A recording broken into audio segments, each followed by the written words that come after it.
আসসালামু আলাইকুম। আপনারা সবাই জানেন যে টি-20 2024-এর যে আসরটি সেটা আর মাত্র কিছুদিন পরেই শুরু হতে যাচ্ছে।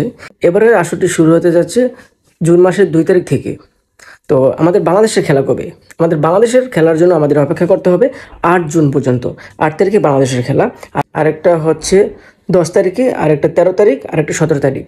ফার্স্ট যে ম্যাচটি শ্রীলঙ্কার সাথে বাংলাদেশের খেলা সেটা হচ্ছে 8 তারিখে। 8 তারিখে এই খেলাটি শুরু হবে সকাল 6:30 আর সেকেন্ড যে খেলাটি সেটি হচ্ছে সাউথ আফ্রিকার সাথে। সেই খেলাটি শুরু হবে রাত্রি 8:30টায়। এটা হচ্ছে জুন মাসের 10 তারিখে। 3 নম্বর যে খেলাটি সেটি হচ্ছে নেদারল্যান্ডের সাথে বাংলাদেশ। এটি হচ্ছে 13 তারিখে। এটিও শুরু হবে রাত্রি 8:30টায়। আর একবার শেষ যে খেলাটি সেটি হচ্ছে নেপালের সাথে 17 তারিখে। এটি হবে 5:30টায়, মানে সকাল 5:30টায়।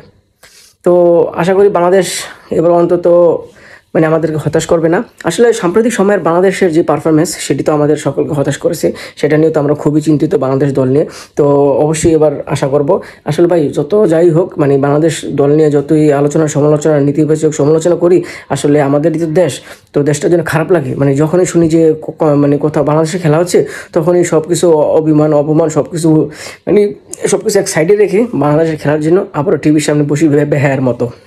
যদিও তারা আমাদেরকে পদে পদে হতাশ করতেছে, অপমান করতেছে। যাই হোক, কী করার, আশা করব আমাদের বাংলাদেশ টিমের যে প্লেয়ার আছে তাদেরকে যাতে বিসিবি তাদেরকে ব্যবহার করে। কারণ কোনো প্লেয়ার যাতে রাজনৈতিক শিকার না হয়।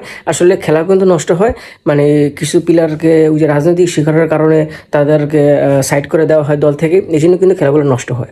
আশা করি বাংলাদেশ এবার অন্তত এটা করবে না।